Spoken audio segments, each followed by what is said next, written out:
Why do I hate owning an auto repair shop?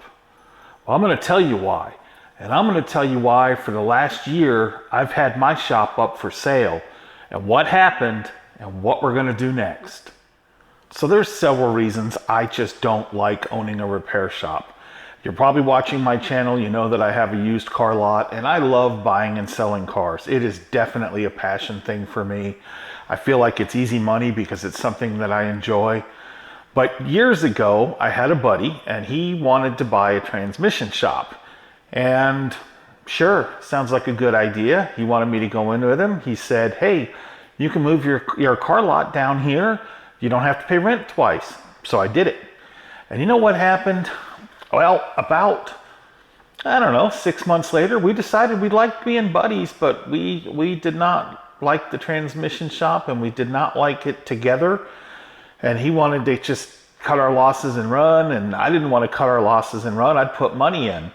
Well, if I'd have known then what I knew now, the smart thing to do would have been to take the loss and move on. But I didn't. So with no true automotive repair knowledge, I took over the transmission shop by myself. And I will tell you, it makes money, but I really feel like we work for it. And it bugs me.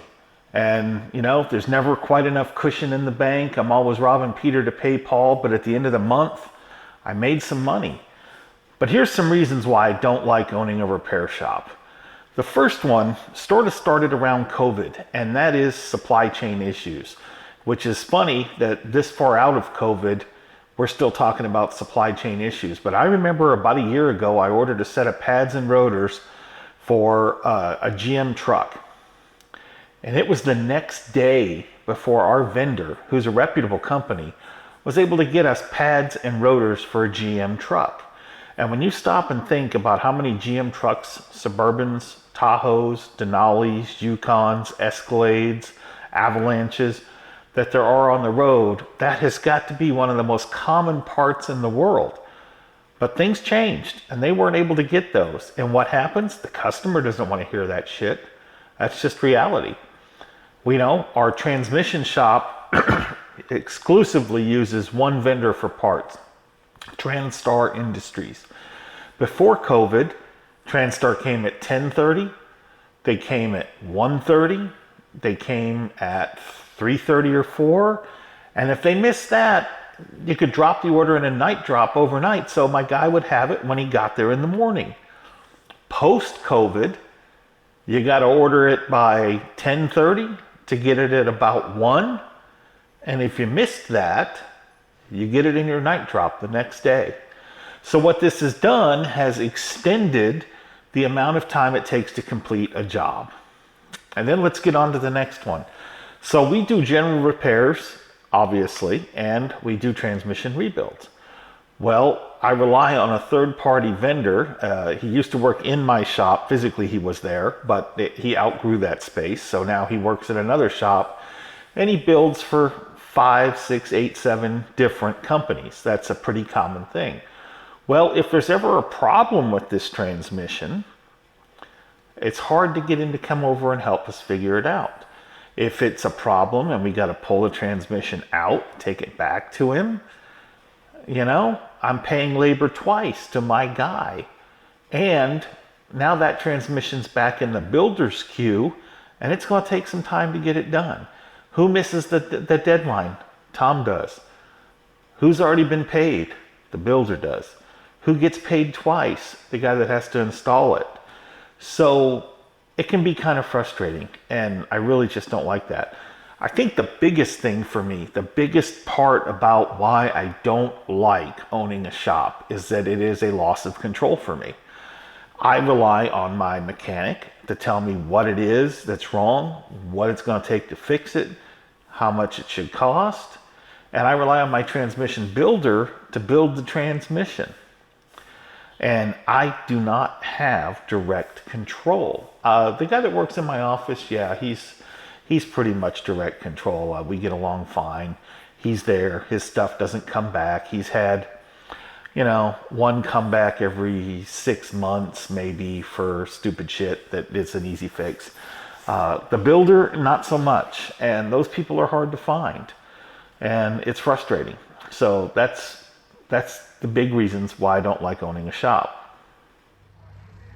Hey guys, just wanted to take a second to tell you thank you for watching my video, and of course, now it's time for the shameless plug where I ask you to give me a like, a subscribe, and a comment about my video.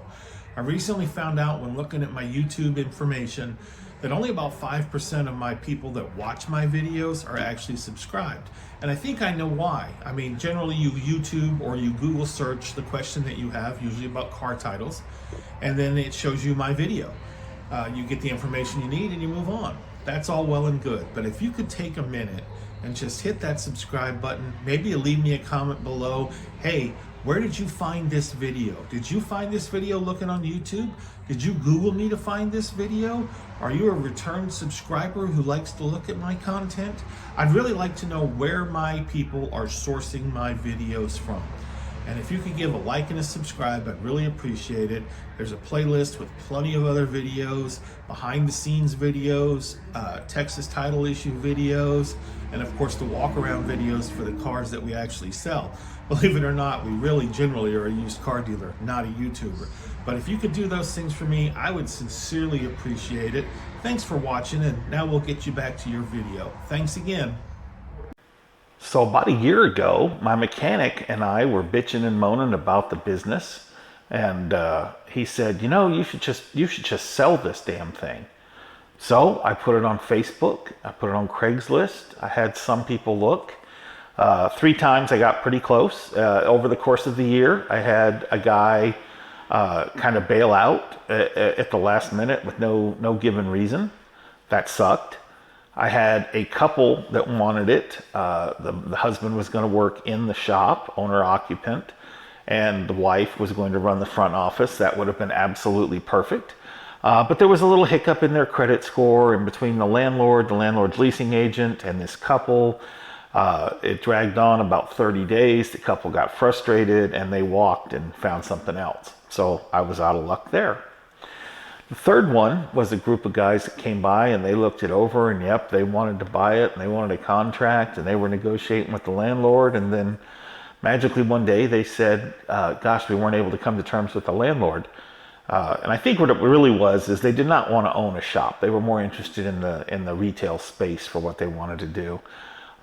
So they ended up actually moving in just down the street from me. It is what it is, you know.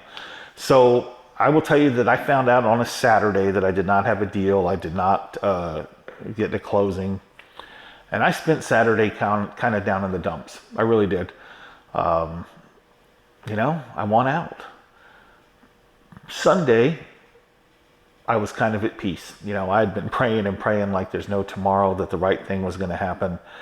God's will, not my will. I know what I wanted, but, you know, tell me what's going to happen here. And then I got no sale. So Saturday was bad. We had dinner with family and things, friends, excuse me. That's my pity. Hang on. Zeus. We're probably gonna have to edit this out. There he is. That's our guard dog at the shop. He's my buddy. I love him. And I have to put up with his dumb ass. All right, Zeus promised me no more barking. We'll see if he sticks to his word. Anyway, so Saturday was a bad day. You know, we had dinner plans with some friends. We went out to dinner. After dinner was over, I went ahead and told my wife that it wasn't going to pan out, so she was a little upset. Sunday we had the kids over. They're all adults, but we had a family breakfast, and you know, I went ahead and told them, hey, it looks like this deal is going to go south. It has gone south. We're out. I'm still going to be running the shop. And, you know, I was a little bit down, but as Sunday progressed, I kind of got at peace, if you will. And so the question might be, what am I going to do now? Well, in the middle of this, when we were expecting to have a closing, my mechanic gave his notice. He got another job. So I'm like, wow, we're a week away from me owning a shop and not having a mechanic. What the F am I going to do? So Monday when Jeff, my mechanic, came in, We talked about it a little bit. He knew a friend of a friend. So as it is now, this is the weekend after Jeff is done. He was done on Friday. Tomorrow, a new fella named Josh will start with us. He seems excited to be there. We were able to negotiate a rate that I think is a fair starting rate for him. It will put a little bit of money back in the shop's pocket for a little while. I told him we'll negotiate. We're like at November 10th, I think, today. So I told him at the end of the year, we'll sit down and renegotiate. I do want to be fair with him. But I also need to know, kind of learn what his idiosyncrasies are, what he's good at, what he's not good at. And I'm sure we're both sizing each other up to see if it's going to be a good fit. Am I going to sell the shop now? I don't know. There are some advantages to owning a shop. One, I think that with a new mechanic, we might be able to start doing some things a little bit differently procedurally, and he may be a little bit more willing to work on some cars that Jeff wasn't really thrilled with working on. There is a little bit of cash savings with a new guy that I can put that money into advertising and things. The shop makes money. At the end of the year, it has made money. I just don't feel like it's made the money that it's worth for the headache. So this kind of gives me an opportunity to reset. I spent all last week making up ads on Canva, getting on Instagram, getting on YouTube, getting on Facebook, boosting posts, upping my Google budget. So at least right now, I'm comfortable. I'm okay with running a shop. And I'll probably rely a little bit more on Josh to help out in the front end than I was on Jeff. And, I like being able to come and go when I need to. I mean, don't get me wrong, I'm almost always there. But, I do like to leave on weekdays sometimes and go meet my buddies and go to the gun range and blow shit up. It makes me feel better. And the big reason that I want to shop is my car lot. I charge, there are two separate businesses on the same property. But my car lot pays for the services from the shop. What that does is it gives me kind of an accurate idea what repairs might cost if I had to do this outside of my own shop. And two, it helps my repair shop because it's consistent work. Now it's discounted work, but it's consistent work. So as of right now, guys, I'm peaceful. I'm going to give it a run. I'll film an update to this video before the year is over, once we've got, a couple of weeks in and we see how things are going. And then I'll keep plugging along at Integrity Transmission and Buxton Auto. And we'll see. Obviously, like, subscribe, share, all that fun stuff. And we'll have another video made for you shortly. Thanks.